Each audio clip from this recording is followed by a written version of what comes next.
we've got a long road ahead of us and a short amount of time to get all of that long road done. Yeah.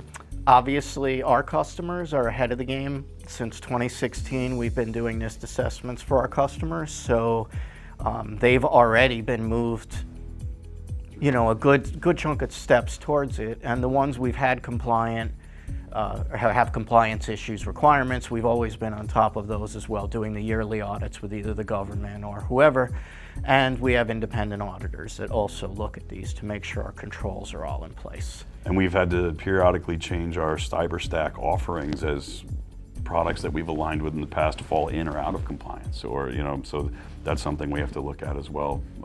Thankfully, you have help there too from the team, but that's something that's an ongoing, you know, response for us. Yeah. And another critical piece is the MSP itself.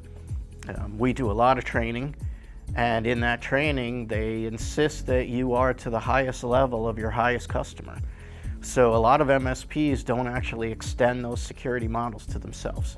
Right. And that's a problem, because when the audits happen on these manufacturing companies, Department of Energy companies, then you're going to get in trouble. Yeah, you're in a bad spot. Yeah. So you don't want that to happen. That's been an increasing budget for us internally, and you know, I think we share the same sentiment as a lot of these clients. They're just like, wow, where's this budget going to come from? You're pushing these changes down on us, but really, you know, again, it's the don't shoot the messenger situation, and it's about doing things in a logical order. It's about you know, not stacking all your new budget into 1 month. Let's take small bites and work our way through this. Now, again, there is a deadline that's, you know, closer than ever, but that's not the end either, because 2027 will happen, and 2028, and so on and so forth, and it's going to be constant.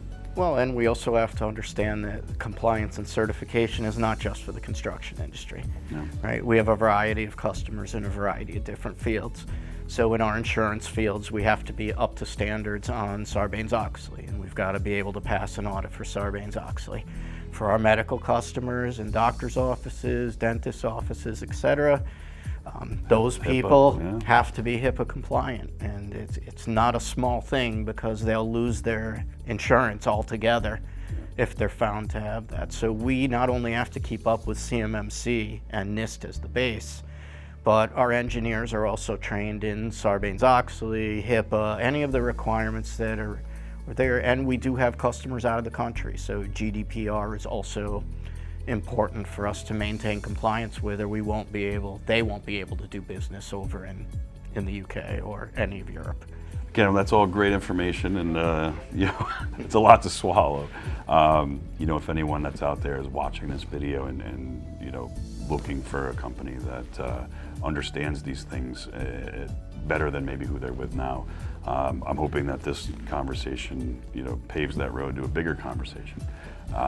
We're a security-focused company. That's where we've had to become, and that's what we are. Oh, and that's not going to change anytime soon. I'd like to go back to building networks again, but I think that, you know, security has become our #1 function as IT providers these days, and everything else has become ancillary, it seems.